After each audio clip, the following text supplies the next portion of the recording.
इथे फक्त दागिने नाही तर पिढ्यानपिढ्यांचा विश्वास मिळतो. परंपरेची झळाळी आणि विश्वासाची खात्री. कैलास अडगावकर ज्वेलर्स, दत्त मंदिर बस स्टॉप, नाशिक रोड. अनैतिक संबंधात अडथळा करणाऱ्या पतीचा प्रियकराच्या मदतीनं केला खून. महिलेसह 4 संशयित क्राईम ब्रँच युनिट 1च्या ताब्यात. आणि याबाबत पोलिसांनी दिलेल्या माहितीनुसार 5 ऑगस्ट 2026 रोजी वसंत सातपुते हे बेपत्ता झाल्याचा गुन्हा इंदिरानगर पोलीस ठाण्यात दाखल झाला.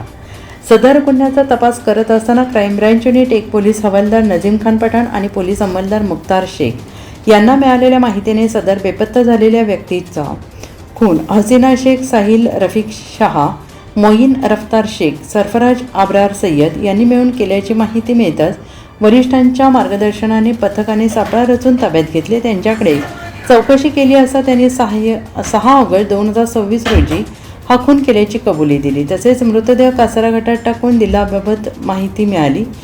पोलिसांनी मृतदेहाचा शोध घेतला असता मृतदेह मिळून आला. पुढील तपास इंदिरानगर पोलीस ठाण्याचे पोलीस करत आहेत. सदरची कामगिरी पोलीस आयुक्त संदीप कनिक, पोलीस उपायुक्त किरण कुमार चव्हाण, सहाय्यक पोलीस आयुक्त संदीप मिटके यांच्या मार्गदर्शनाखाली क्राईम ब्रँच युनिट 1, वरिष्ठ पोलीस निरीक्षक आंचल मुदगल, सहाय्यक पोलीस निरीक्षक जया तारडे, संदीप भांड, प्रदीप मस्ते, विशाल काटे, प्रशांत मरकड, विशाल देवरे, मिलिंद सिंग परदेशी, अप्पा पानवळ, उत्तम पवार, अमोल कोष्टी, राम बर्डे, जगेश्वर बोरसे, देविदास ठाकरे, मनीषा सरोदे, अनुजा येवले, राहुल पालखेडे, महेश साळुंखे, रोहिदास लिलके, शर्मिला कोकणी, गोरक्ष साबळे, कैलास चव्हाण, योगीराज गायकवाड, श्रीकांत सूर्यवंशी, पोलीस हवालदार सक्राम पवार, पोलीस अंमलदार समाधान पवार, सेवानिवृत्त पोलीस उपनिरीक्षक दत्तात्रय कडनोर आदींनीही कारवाई केली आहे.